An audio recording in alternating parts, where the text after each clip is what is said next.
போயிருக்கேன் நான். இந்த கோயிலுக்கு வர்றதே இதான் ஃபஸ்ட் டைம். அவருக்கு முன்னாடி இந்த இடத்துல பார்த்து கச்சேரி வாசிக்கிறது,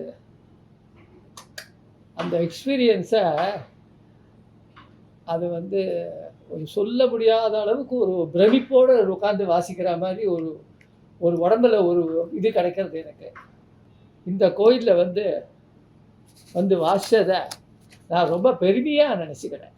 ஏன்னா நம்ம இதே சரஸ்வதி மண்டபத்தில் அங்கே பேலஸில், ட்ரிவாண்ட்ரம் பேலஸில் வாசியிருக்கேன் நவராத்திரியில் நிறையா. அந்த மாதிரி ஒரு ஒரு ஆம்பியன்ஸு இங்கே இருக்குது.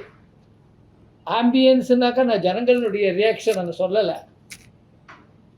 ஒரு தெய்வீக ஒரு ஒரு உணர்வு, ஒரு காந்த சக்தி மாதிரி அது ஏதோ இருக்குது. எனக்கு சொல்ல தெரியல, ஏதோ ஒன்று இருக்கு. ஆனால் இந்த இடத்துல அது நான் ஆடியன்ஸு ரசிக்கிறத பற்றி அதனால் ஒரு ஆம்பியன்ஸ் இருக்குன்னு அந்த ஆங்கிளில் பேசலை. ஆடியன்ஸு நன்னா உட்கார்றா, நிசப்தமாக நன்னா கேட்குறா எல்லாரும், அது சந்தோஷம் ஒரு பக்கம் இருக்கட்டும். அந்த ஸ்டேஜில் உட்காந்து அந்த விளக்குக்கு முன்னாடி வாசிக்கும்போது பாடும்போது ஒரு காந்த சக்தி மாதிரி இருக்கிறத நான் இன்னைக்கு உணர்ந்தேன்.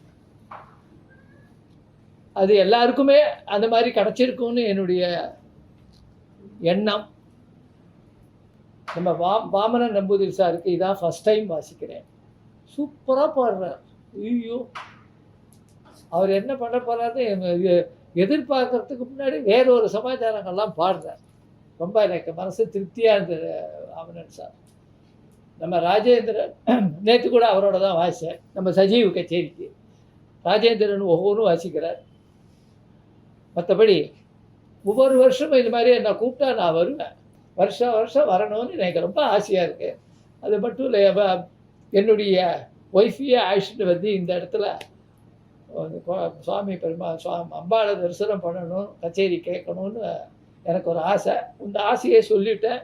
எல்லாருக்கும் சந்தோஷம். எல்லாருக்கும் நான் வயசில் பெரியவனாக இருக்கிறதுனால எல்லாருக்கும் என்னுடைய ஆசை.